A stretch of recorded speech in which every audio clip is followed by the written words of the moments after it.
Bismillahirrahmanirrahim. Assalamualaikum warahmatullahi wabarakatuh. Saya Muhammad Tariq bin Sulaiman daripada Kolej Komersial Selanda akan membuat pembentangan bertajuk berkenaan dengan inovasi kami, berkenaan dengan inovasi saya bertajuk penilaian pakar bidang pendidikan Islam dalam pembangunan kad tarbiyah santai. Sebagai Sejak tahun 2013, institusi pengajian tinggi mula dibanjiri dengan pelajar generasi Z atau kita panggil Gen Z. Pelajar Gen Z yang lahir pada era perkomputeran mudah alih, mudah memahami maklumat melalui media sosial dan minat belajar perkara baru secara digital. Pengajaran di bilik kuliah kadang-kadang tidak lagi boleh kekal secara konvensional sekiranya kita ingin melahirkan graduan yang mampu berdaya saing, inovatif dan kreatif. Ini dipetik daripada Amin 2016.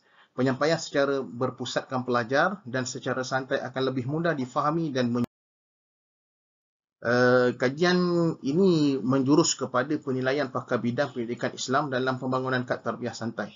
Untuk pengetahuan, kami penyelidik sebenarnya telah membangunkan satu iaitu kad tarbiyah santai, di mana ianya menggunakan ianya berbentuk kaedah permainan yang mana ianya menggunakan pembelajaran secara interaktif. Kalau kita boleh lihat di video ini, kematian merupakan satu perkara yang pasti di mana kad permainan itu akan tempuhi. salah satunya Ia merupakan satu boleh perjalanan diakses ataupun dimainkan yang secara interaktif, membawa iaitu kita insan menggunakan yang hidup QR di code dan alam dunia sebagainya, yang sementara ini menggunakan kaedah yang untuk mungkin. menuju ke negeri akhirat yang abadi. Allah Selain daripada Subhanahu wa kaedah Ta'ala interaktif, kad permainan berfirman tarbiyah santai ini dalam juga surah untuk Ali pengetahuan dia Imran ayat boleh dimainkan secara 185. konvensional seperti kita main kaedah permainan biasalah, permainan kad. Kalau kita lihat di sini, iaitu menggabungkan pembelajaran interpersonal ke dalam kelas dan kerja kumpulan. Maknanya permainan kad ini dilakukan secara berkumpulan, menawarkan peluang penglibatan komuniti di mana pelajar yang dapat bermain kad ini secara langsung akan bermain bersama-sama dengan pelajar-pelajar lain. Dan yang seterusnya, sambungan pelajar generasi Z ke peluang latihan, di mana pelajar menjadi model, pemudah cara, pengurus pelajar secara langsung menjadi model yang melakukan semula scene pada kad yang tertera. Ini sebahagian daripada inovasi kami yang telah kami bangunkan dan telah pun berjaya mendapat beberapa anugerah.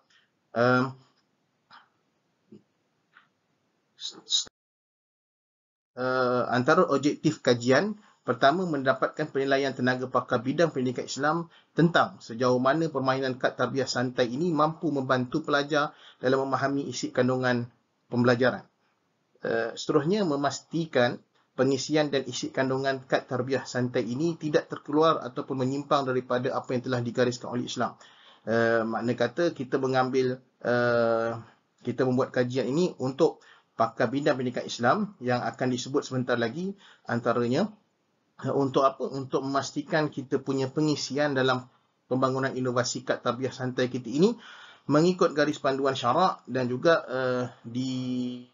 dibuat dalam tidak terpesong daripada garis panduan syarak mengikut mazhab Ahlussunnah wal Jamaah dan mazhab Syafi'i untuk kita bermain di Malaysia.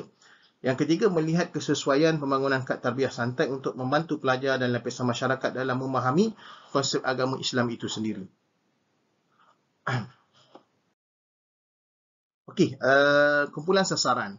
Dalam pemilihan pakar, kita telah meletakkan 5 orang pakar daripada bidang pendidikan Islam itu sendiri.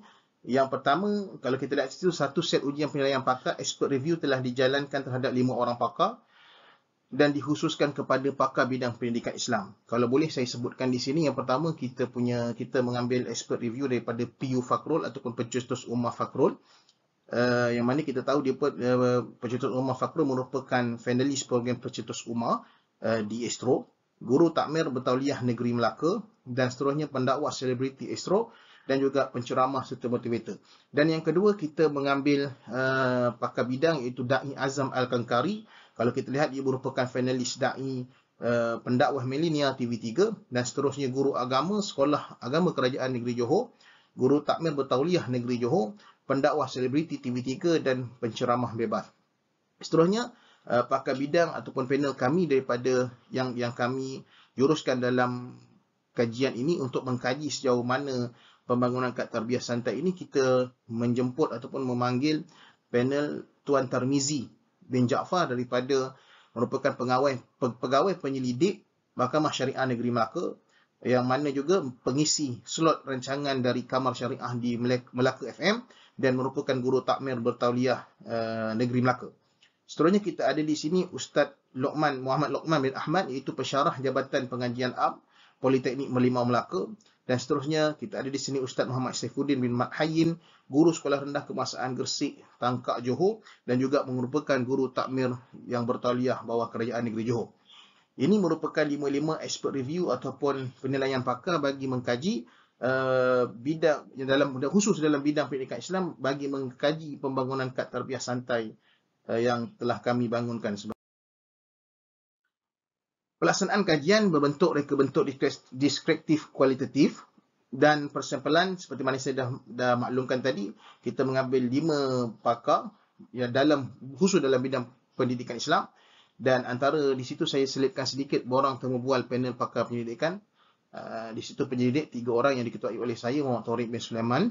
Seterusnya itu adalah merupakan beberapa contoh soalan, di mana antara soalan-soalan ataupun kod soalan yang kita tanyakan kepada secara temu bual kepada pakar-pakar bidang tersebut, itu berkenaan dengan adakah kesesuaian 5 aspek utama yang telah dimasukkan dalam kad permainan ini, akidah, solat, puasa, nabi dan akhlak, sesuai ataupun tidak.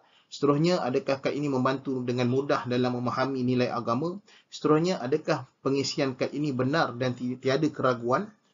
Dan seterusnya, pengisian dan visual yang bermanfaat dan tepat. Seterusnya, cara permainan mudah difahami dan sesuaian, dan pengisian sesuai untuk semua usia.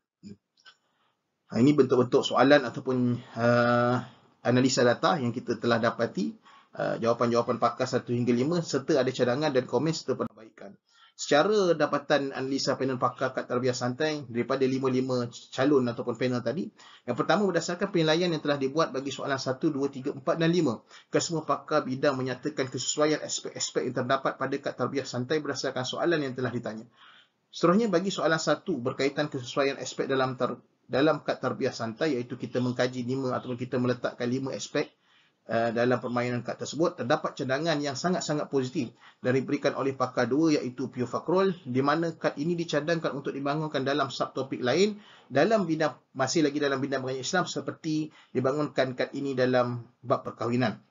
Seterusnya, cadangan yang positif juga telah diterima daripada pakar 3 bagi menjawab soalan nombor 4, di mana panel pakar berpendapat pengisian kad yang boleh dimainkan secara interaktif amat sesuai dan baik kepada para pemain. Sebenarnya kita telah pun bangunkan kad ini menggunakan beberapa kaedah AR. Antaranya kita gunakan dulu kita pernah menggunakan HP Reveal dan QR Code lah. 2 orang panel pakar yang berpendapat kurang sesuai terhadap soalan 6, di mana mereka berpendapat kesesuaian kad tarbiyah santai ini hanya pada peringkat sekolah rendah, menengah dan pra-universiti sahaja. Maksudnya tidak kurang sesuai untuk dan ini cadangan. Produk ini dijadikan alat bantu mengajar yang sangat praktikal dan boleh memberi kefahaman yang baik. Pada masa akan datang, teknologi AR yang lebih baik akan diaplikasikan, insya-Allah, bagi menyokong permainan ini berpotensi untuk diperluaskan ke peringkat yang lebih besar. Maknanya kami akan mencadangkan juga supaya setelah adanya penilaian pakar yang dibuat ini, mendapatkan responden daripada 5 pakar, respon daripada 5 pakar ini, kami berhasrat untuk mengkomersialkan kad permainan tarbiyah santai ini. Dan sebenarnya kad ini pun telah dipatenkan secara rasminya. Okey, kesimpulannya, pendidik perlu kreatif dalam mempelbagaikan teknik kaedah pengajaran bagi menghasilkan PDP yang berkualiti. Pendidik perlu peka dengan kebolehan pelajar. Dengan mengambil kira karakter pelajar, ia dapat meningkatkan kefahaman kesulitan belajar dan motivasi dan keyakinan.